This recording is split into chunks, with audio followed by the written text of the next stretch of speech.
সবাইকে বাংলা বাড়ি রংপুরের পক্ষ থেকে শুভেচ্ছা জানাচ্ছি। আজ আমরা কথা বলবো কাছাকাছি বানানের দুটি শব্দ, একটিতে চন্দ্রবিন্দু থাকে আর একটিতে থাকে না।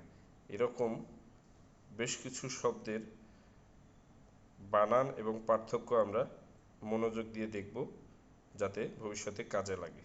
প্রথম শব্দটি হলো দাড়ি। মুখের দাড়ি, মুখে যে থাকে যে দাড়ি, সেই দাড়ি।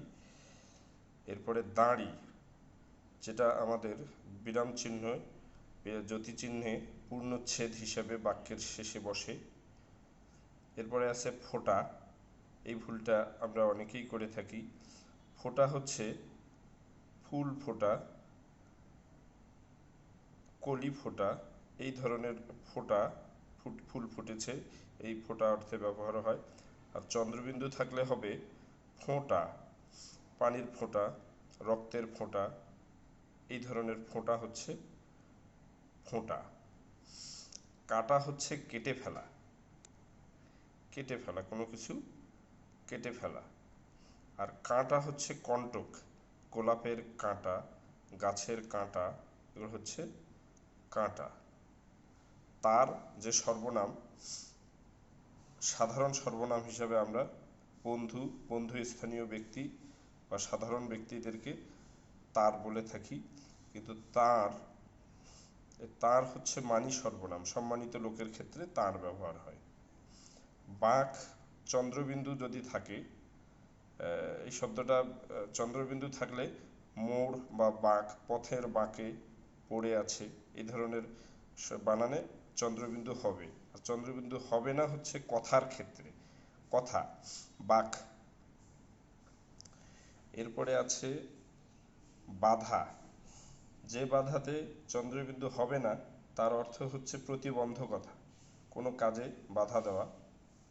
এই ধরনের বানান শব্দের ক্ষেত্রে বাধা। আর বেঁধে রাখা, কোনো কিছু বেঁধে রাখা। হৃদয়ের বন্ধন, দড়ির বন্ধন, কোনো বন্ধনের কথা বোঝাতে বাঁধা শব্দটি ব্যবহৃত হয়। তুমি আমার হৃদয়ে বাঁধা আছো। বধূ, যে বধূতে চন্দ্রবিন্দু হবে না সেটিতে আবার ধয়ের মধ্যে দীর্ঘ উকার আছে, এটি খেয়াল করতে হবে। তো বধূ হচ্ছে স্ত্রী, আর চন্দ্রবিন্দু সহ যদি বধূ দেই তাহলে বন্ধু বোঝাবে। প্রথমটা স্ত্রী, পরেরটা বন্ধু, এবং পরের বধূ যেখানে চন্দ্রবিন্দু হবে সেখানে হ্রস্ব উকারও হবে। আধার, আধার হচ্ছে অবলম্বন বা পাত্র, কোনো কিছু রাখার পাত্র, এটাও বোঝায়। কোনো কিছুকে অবলম্বন করালে সেটাতেও আধার শব্দটি বসে। যেমন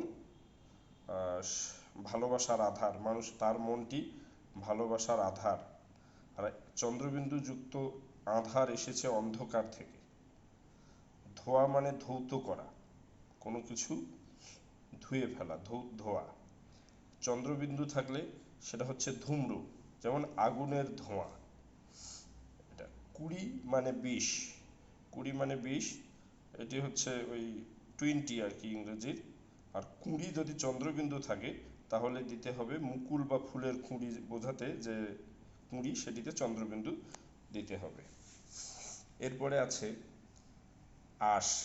আশ মানে তো আশা, আর আঁশ যদি চন্দ্রবিন্দু থাকে তাহলে তন্তু, কোনো কিছুর আঁশ থাকা, সোনালি আঁশ, আমের আঁশ, এরকম আঁশ। ফাঁস মানে প্রকাশ করা, আমি তোমার কথা ফাঁস করে দেব, এটা হচ্ছে ফাঁস। আর ফাঁস হচ্ছে ফাঁসি, আমি ফাঁস নেব, আমি গলায় ফাঁস দেব, এরকম কোনো কিছুর ক্ষেত্রে ফাঁস চন্দ্রবিন্দু হবে। আটি মানে বোঝা, ধানের আটি। আর আটি মানে হচ্ছে বীজ, বীজ অর্থে, যেমন আমের আটি, আমরা এখন আমের সময় এসে গেছে, আমের আটি। কাদা মানে কর্দম বা কাদা পানি বোঝাতে যেটা ব্যবহৃত হয়, কাদা পানি। আর কাদা চন্দ্রবিন্দু থাকলে সেটি হবে কান্না। তারপর বা হচ্ছে অথবা বোঝাতে, আমি বা তুমি যাব। আর বা হচ্ছে বাম, বাঁ দিকে বেশি ঘেঁষো না।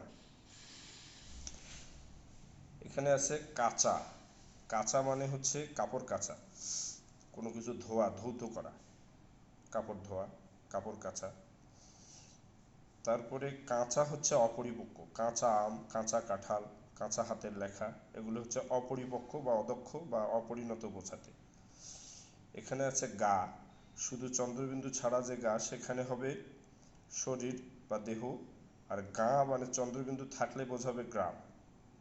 গাথা হচ্ছে পালাগান, এটাও ভুল করে অনেকে। গাথা হলো পালাগান বা কাহিনী বোঝাতে, লোকগাথা, কিন্তু চন্দ্রবিন্দু হবে না। আর গাঁথাতে চন্দ্রবিন্দু হবে, কোনো কিছু গেঁথে রাখা। তারপরে ফোড়া হচ্ছে ব্রণ বিশেষ, আমাদের শরীরে ব্যথা করে ফোড়া হয়, ফোড়া টন টন করে, সেই ফোড়া, এটার বানান চন্দ্রবিন্দু ছাড়া। আর ফোঁড়া যেটাতে চন্দ্রবিন্দু হবে সেটা হচ্ছে কোনো কিছু খুঁড়ে ফেলা, ছিদ্র করা, যেমন মেয়েরা কান ফোঁড়া করে, এরকম। তো এরকম অন্যান্য বানানের সাথে থাকতে, ব্যাকরণের সাথে থাকতে বাংলা বাড়ি পেজটি ফলো করুন। ধন্যবাদ।